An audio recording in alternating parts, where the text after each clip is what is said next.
So guys हमारी ये react JS की तीसरी वीडियो है और इस वीडियो में हम देखेंगे कि कंपोनेंट क्या होते हैं। ठीक है, डिटेल्स में चलेंगे। उसमें हमने एक कंपोनेंट क्रिएट किया था, लेकिन इसमें हम डिटेल्स में देखेंगे क्यों कंपोनेंट कितने टाइप्स के होते हैं और वो कंपोनेंट होता है क्या है। देखो कंपोनेंट होता है क्या, ये एक इंडिपेंडेंट होता है एंड आप कितनी बार भी यूज़ कर लोगे। ठीक है, लाइक एक कह सकते हो ब्लॉक ऑफ कोड होता है जिसे आप कितनी बार भी यूज़ कर सकते हो। एक फंक्शन की तरह होता है, जावास्क्रिप्ट में जैसा फंक्शन होता है ये उसी की तरह होता है, लेकिन उससे ज़्यादा पावरफुल होता है, उससे ज़्यादा फीचर्स प्रोवाइड करता है। ठीक है, तो अगर हम टाइप्स की बात करें तो यहाँ पर class component and functions component मिलते हैं। ठीक है, और जस्ट देखते हैं कि क्लास कंपोनेंट क्या होता है। एक चीज़ का आपको ध्यान रखना है कि आज की डेट में क्लास कंपोनेंट यूज़ नहीं होता है। बहुत 99% डेवलपर जो यूज़ करते हैं वो फंक्शन कंपोनेंट का करते हैं, और ये आगे जाके रिएक्ट की जो डेवलपर टीम है वो इसे हटा सकती है। ठीक है, क्लास कंपोनेंट को। सो जस्ट यहाँ पर देख सकते हो, ये हमने कस्टमर नाम का बनाया था एक। मैं इसको डिलीट कर देता हूँ। ठीक है, मैंने इसको डिलीट कर दिया है और अब मैं इसको यहाँ पर कर देता हूँ। ठीक है, इसको कर देते हैं ऐप। ठीक है, इसको ऐप कर देते हैं क्योंकि हमारा जो, अगर गाइज आप इस वीडियो को पहली बार देख रहे हो तो आपने पिछली वीडियो नहीं देखी तो वो जाकर देख लो। ठीक है, आपको यहाँ पर कुछ समझ में नहीं आएगा तो एमपीएम को स्टार्ट कर देंगे। पहले आपको सीडी करना है, सीडी और माई ऐप अपने उस फोल्डर के अंदर पहुँचना है एंड यहाँ पर एमपीएम स्टार्ट कर देंगे, एमपीएम स्टार्ट।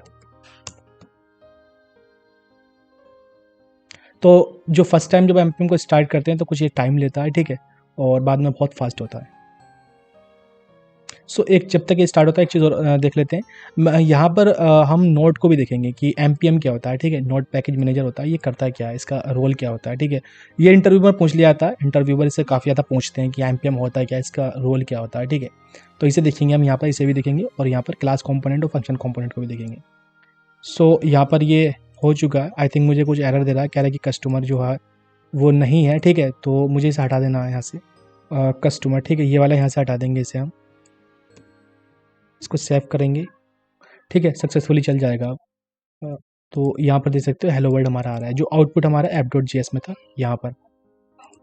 ठीक है, तो पहले चलते हैं एक क्लास कंपोनेंट को किस तरीके से क्रिएट करते हैं। सो यहाँ पर मैं क्रिएट कर लेता हूँ। मैं इसका नाम रख दूंगा test.js। ठीक है, और इसके अंदर सबसे पहले हमें यहाँ पर इंपोर्ट करना पड़ेगा रिएक्ट को। तो गाइज यहाँ पर सबसे पहले आपको इंपोर्ट करना पड़ेगा रिएक्ट को, इंपोर्ट और रिएक्ट कर देते हैं जो हमारी रिएक्ट है। ठीक है, फ्रॉम रिएक्ट जो लाइब्रेरी है वहाँ से हम इसे रिएक्ट। ठीक है, हमने इंपोर्ट कर लिया, आई थिंक आपको सही से दिख रहा होगा। ठीक है, सो अब इसे आपको क्लास करनी है, क्लास, और जैसे टेस्ट नाम से मैं क्लास क्रिएट कर लेता हूँ क्योंकि मेरी फाइल का नाम भी टेस्ट है। ठीक है, क्लास टैग एक्सटेंड कर लेंगे, एक्सटेंड का हम ठीक है, मैंने एक्सटेंड कर लेंगे। एक्सटेंड जो होता है वो इनहेरिट करने के लिए होता है। तो रिएक्ट जो कंपोनेंट है, ठीक है, रिएक्ट डॉट कंपोनेंट एंड इसके बाद आपको यहाँ पर रेंडर फंक्शन का यूज़ करना है, मेथड का यूज़ करना है। ठीक है, क्योंकि क्लास के साथ आपको जब भी यूज़ करना तो आप रेंडर मेथड का यूज़ ज़रूर करोगे। ठीक है, और यहाँ पर आपको रिटर्न का यूज़ करना है, रिटर्न जो भी चीज़ हम रिटर्न करते हैं। फंक्शन के साथ तो हम रिटर्न का यूज़ करते हैं लेकिन वैसे नहीं करते। ठीक है, तो यहाँ पर मैं एक कंपोनेंट बना लेता हूँ। ठीक है, जैसे h1 हेडिंग। ठीक है, और h1 इसको एंड कर देते हैं। मैं कर देता हूँ hello this is class component. ठीक है, मैंने यहाँ पर कर लिया। अब देखो इसे ना हमें एक्सपोर्ट करना पड़ेगा। एक्सपोर्ट यहाँ से, आप यहाँ से भी कर सकते हो, डायरेक्ट लिख दोगे, क्योंकि हमें यहाँ पर इसे अगर यूज़ करना तो एक्सपोर्ट करना पड़ेगा। एक्सपोर्ट सिंपल है, और यहाँ पर डिफ़ॉल्ट कर दोगे। ठीक है, डिफ़ॉल्ट, ये एक्सपोर्ट हो गया। अब एक्सपोर्ट किस तरीके से कहाँ पर कर सकते हो, देखो index.js में डायरेक्ट भी कर सकते हो, किसी दूसरे कंपोनेंट के अंदर भी कर सकते हो। सो पहले मैं आपको यहाँ पर दिखा देता हूँ। ठीक है, यहाँ पर करके दिखा देता हूँ। app.js हमारा एक कंपोनेंट है जो हमारा index.js में यूज़ हो रहा है। ठीक है, यहाँ पर देख सकते हो, यहाँ पर हमने इसे इंपोर्ट कर रखा और ये यहाँ पर यूज़ हो रहा है। तो हम इसे app.js में करेंगे। जैसे app.js में होगा तो app.js हमारा index.js में रन हो रहा है, तो यहाँ पर ऑटोमेटिकली रन हो जाएगा। ठीक है, सो यहाँ पर करेंगे पहले, फिर मैं आपको index.js में भी दिखाऊंगा कैसे करते हैं। सो पहले करना है कि आपको यहाँ पर इसे इंपोर्ट कर लेना, इंपोर्ट। ठीक है, वहाँ पर से हमने एक्सपोर्ट किया था, यहाँ से इंपोर्ट करेंगे। टेस्ट जो हमारा टेस्ट है, कहाँ से कर रहे हैं हम, इसका फाइल का नाम क्या है, देखो यहाँ पर आपको डालना है फाइल का नाम। तो ये इसका फाइल का नाम है टेस्ट। ठीक है, टेस्ट। ठीक है, ये इसका फाइल का नाम है। सो यहाँ पर हमने इंपोर्ट कर लिया। अब आप इसका टैग यूज़ कर लोगे। टैग क्या है, टेस्ट। ठीक है, तो टैग यूज़ करने के लिए जस्ट आपको करना है इस तरीके से। ठीक है, इसको हटा देना है और इसे यूज़ करना है इस तरीके से। ठीक है, टेस्ट सिंपल है। यहाँ पर इसे सेव करोगे, इसको भी सेव कर दोगे। ठीक है, इसको भी सेव कर दोगे, और जैसे ही सेव होगा तो आपका ये जो आउटपुट है this is hello this is class component, ठीक है, यहाँ पर आ जाएगा। तो हमने इसे यूज़ किया अपने यहाँ पर, ठीक है, एक कंपोनेंट को दूसरे कंपोनेंट के अंदर यूज़ किया टेस्ट को। अब हम यूज़ करेंगे इसे index.js में, ठीक है, हमारी एंट्री पॉइंट फाइल होती है, ठीक है, तो ये हमारी एंट्री पॉइंट फाइल होती है, इसमें हम यूज़ करेंगे। सो मैं करता क्या हूँ यहाँ पर, इसे ना यहाँ से मैं इसे कमेंट कर देता हूँ, ठीक है, इसे कॉपी कर लेता हूँ, Ctrl+X करके इसे यहाँ से कट ही कर देता हूँ। इसे यहाँ पर हम करेंगे Ctrl+V और इस तरीके से, एंड इसके बाद यहीं से ये जो हमारा टैग है इसको Ctrl+X करते हैं और यहाँ पर लाकर मैं इसको पेस्ट कर देता हूँ, ठीक है, Ctrl+V पेस्ट कर दिया। सेव करेंगे, इसको भी यहाँ पर सेव कर देंगे, आउटपुट सेम ही आएगा, ठीक है। ओके, सो यहाँ पर हुआ क्या कि सेव करेंगे, इसको भी सेव कर देंगे और इसको भी सेव कर देंगे। सो यहाँ पर चलेंगे, अब देखो यहाँ पर ना ये आ रहा है, ठीक है, इस तरीके से यूज़ हो रहा है। अभी देखो इसमें ये वाला यहाँ पर सेंटर में हो रहा है, ये वाला सेंटर में नहीं हो रहा, तो इसमें CSS जो है वो अप्लाई हुई भी है ये इस वाले पे। app.js में CSS है, इसमें CSS नहीं है, ठीक है। तो यहाँ पर देख सकते हो इसका आउटपुट इस तरीके से आ जाएगा। यहाँ पर भी डायरेक्ट यूज़ कर सकते हो या किसी कंपोनेंट को किसी दूसरे कंपोनेंट्स के अंदर भी यूज़ कर सकते हो, ठीक है। सो यहाँ पर हमने देख लिया कि फंक्शंस, ये हमारा क्लास कंपोनेंट इस तरीके से काम करता है। सो अब चलते हैं यहाँ पर, हम अपने देखेंगे फंक्शन कंपोनेंट, जो कि सबसे ज़्यादा यूज़ होता है, वही यूज़ होता है, ठीक है, आज के डेट में। और ये जो क्लास कंपोनेंट है ये इसके डेवलपर टीम इसे हटाने की भी सोच रही है, ठीक है। आई थिंक ये आपको 2-3 साल बाद या 4 साल बाद नहीं मिलेगा, ठीक है, तो ये हट जाएगा जो क्लास कंपोनेंट है, क्योंकि इसका वर्क नहीं रहता। मतलब जितने डेवलपर होते हैं वो क्लास कंपोनेंट का यूज़ करते हैं क्योंकि ईजी होता है वो, ठीक है। सो अब मैं यहाँ से इसको हटा देता हूँ, ठीक है, या रहने ही देता हूँ, ठीक है, कोई इशू नहीं है, मैं इसे रहने ही देता हूँ।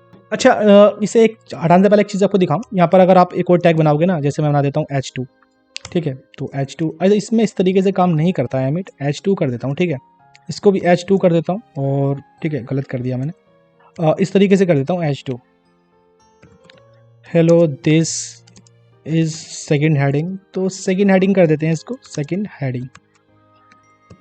सो मैंने यहाँ पर कर दिया। अब देखो इसमें प्रॉब्लम्स क्या आएगी, देखो यहाँ पर प्रॉब्लम्स आएगी, ठीक है, ठीक है, ये कह रहा है कि देखो एलिमेंट मस्ट बी रैप्ड, यानी कि एक चीज़ के अंदर होने चाहिए, ठीक है, यानी कि कोई भी आपकी चीज़ हो उसके अंदर ये होने चाहिए। फॉर एग्जांपल देखो जैसे ये है ना, तो आप यहाँ पर डिव का यूज़ कर सकते हो, जैसे डिव कर दिया आपने, ठीक है, मैंने इस तरीके से कर दिया।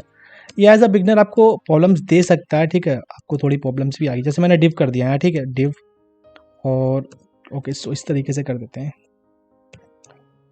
डिव, एंड यहाँ भी डिव कर देते हैं डिव, ठीक है, और इसको उठाकर Ctrl+X, ठीक है, कितने भी आप बना सकते हो लेकिन वो रैप्ड होने चाहिए, ठीक है।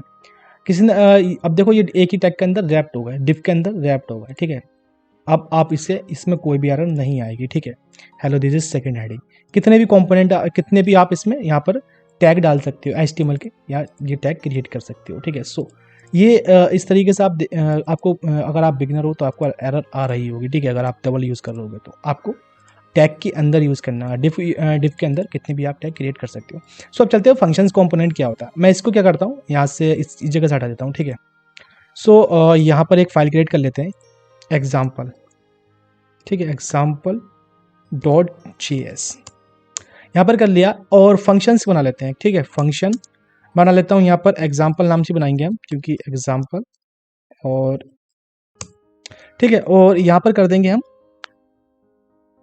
रिटर्न कर देंगे। और रिटर्न करने के लिए यहाँ पर आप कुछ भी लिख सकते हो, ठीक है, जो आपकी मर्जी पड़े, इस तरीके से भी कर सकते हो, ठीक है, रिटर्न को इस तरीके से भी कर सकते हो, ठीक है। यहाँ पर मैं एक टैग दे देता हूँ हेलो का H1, ठीक है, इस तरीके से करते हैं H1 and H1, hello this is functions component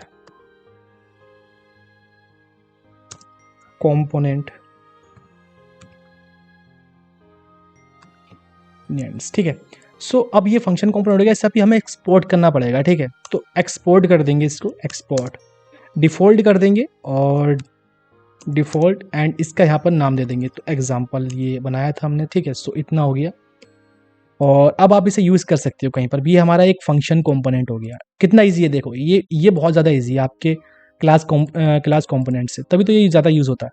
अब मैं इसे ऐप में कर दूंगा, ठीक है, ऐप बाय डिफ़ॉल्ट हमारा इंडेक्स वाली फाइल में पहले से ही है, ठीक है, तो जब हमारा ऐप कॉल होगा तो ये ऑटोमेटिकली कॉल हो जाएगा। सो पहले आपको यहाँ पर इसे इम्पोर्ट करना पड़ेगा, इम्पोर्ट, और ये इसका नाम है एग्जाम्पल यहाँ पर दे सकते हो फ्रॉम ऑटोमेटिकली हो गया, ठीक है, पूरा यहाँ पर हो चुका है। अब मुझे करना क्या है, इसको यहाँ पर टैग के ज़रिए से मुझे यूज़ कर लेना है, ठीक है। मैं इसे एग्जाम्पल को यूज़ कर लेता हूँ, ठीक है। सो इसे इस तरीके से कर देंगे, ठीक है। यहाँ पर ये यूज़ हो गया। अब देखो यहाँ पर ये रन हो रहा होगा। ये कह रहा है कि default import example was not found in the example module, ठीक है। तो मुझे इसे सेव करना है यहाँ पर,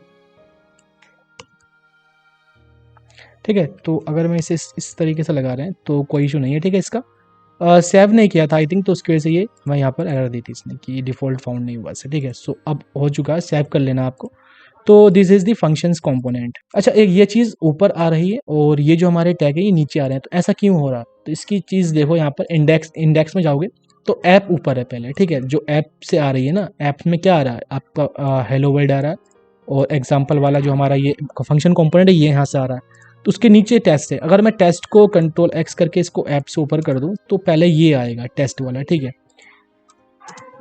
इसको सेव कर देंगे और अब देखोगे कि पहले कंपोनेंट वाला आएगा फिर ये आएगा। तो इस तरीके से काम करता हूँ। सो गाइज यहाँ पर एग्जांपल पे आओगे और इसको ना देखो, अगर आपको एक ही उसमें फंक्शन फाइल में जितनी भी चाहो उतने का फंक्शन कंपोनेंट रख सकते हो, क्लास कंपोनेंट भी रख सकते हो, जैसे यहाँ पर मैंने लिया है, ठीक है। इसको मैं यहाँ पर डाल दूंगा। अब देखो मुझे एक्सपोर्ट करने की ज़रूरत नहीं है इसे, ठीक है। ये पहले से ही यहाँ पर है, ठीक है। तो मुझे इसे एक्सपोर्ट करने की ज़रूरत नहीं है। मैं क्या करूँगा, इसको कमेंट कर दूंगा, ठीक है। इसको मैंने पूरा कमेंट कर दिया और इसको सेव करेंगे, इसको भी सेव कर देंगे, इसको भी सेव कर देंगे, ठीक है। तो यहाँ पर ये एरर दे रहा है, कह रहा है कि जो ऑलरेडी डिक्लेयर है आपको इसे नहीं करना, तो इसको भी यहाँ से आपको हटा देना, इसको भी कमेंट कर देना, ठीक है। अब कोई एरर नहीं है क्योंकि यहाँ पर देख सकते हो मैंने एक ही फंक्शन में कर दिया, तो मुझे इसे एक्सपोर्ट करने की या इंपोर्ट करने की ज़रूरत ही नहीं है। यहाँ पर दो कंपोनेंट होगा एक ही फाइल के अंदर, ठीक है।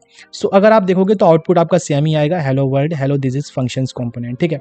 क्लास को भी रख सकते हो आप, जो क्लास है हमारी ना, इसको भी आप रख सकते हो, क्लास कंपोनेंट जो है, कितने भी कंपोनेंट रख सकते हो। अच्छा, एक चीज़ यहाँ पर कि रीयूज़ का क्या मतलब था, मैंने वो चीज़ तो आपको बताई नहीं, कितनी बार भी रीयूज़ कर सकते हो। देखो एग्जाम्पल दिया ना यहाँ पर, तो ये जो एग्जाम्पल हमने क्रिएट किया था, लेकिन अब इसे यहाँ से भी हम कमेंट कर देंगे।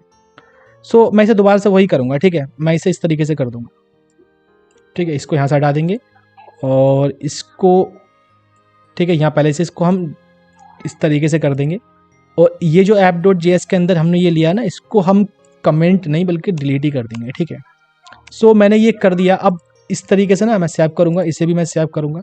अब हमारा फंक्शन यहाँ से आ रहा है। अब आप इसे कितनी बार भी रीयूज़ कर सकते हो। फॉर एग्जांपल यहाँ से देखो, ये है, ठीक है। इसको आप कंट्रोल सी कर कॉपी करोगे, कंट्रोल पेस्ट कर दोगे, कितनी बार भी आप रीयूज़ कर सकते हो, ठीक है। देखो कितनी बार भी आप एक बार कंपोनेंट बना लोगे तो उस कंपोनेंट को कितनी बार भी आप रीयूज़ कर सकते हो। ये इसका बहुत ज़्यादा बेनिफिट होता है, क्योंकि इसमें होता क्या है कि अगर आप कॉपी पेस्ट करोगे ना, जैसे मान लो कि आपने कोई कोड कॉपी पेस्ट कर रहे हो तो उसमें कुछ चेंजेस करनी है तो आपको सब में चेंजेस करनी पड़ेंगी। लेकिन अगर आप किसी कंपोनेंट को रीयूज़ कर रहे हो तो आपको चेंजेस सिर्फ एक ही कंपोनेंट में करनी पड़ेंगी, जो भी चीज़ आपको चेंज करनी है। तो ये बहुत ज़्यादा बेनिफिट होता है इसका। सो क्लास वाले को भी आप रीयूज़ कर सकते हो। ये टेस्ट जो है ना, टेस्ट वाला कंट्रोल सी करके मैं इसको भी कर देता हूँ।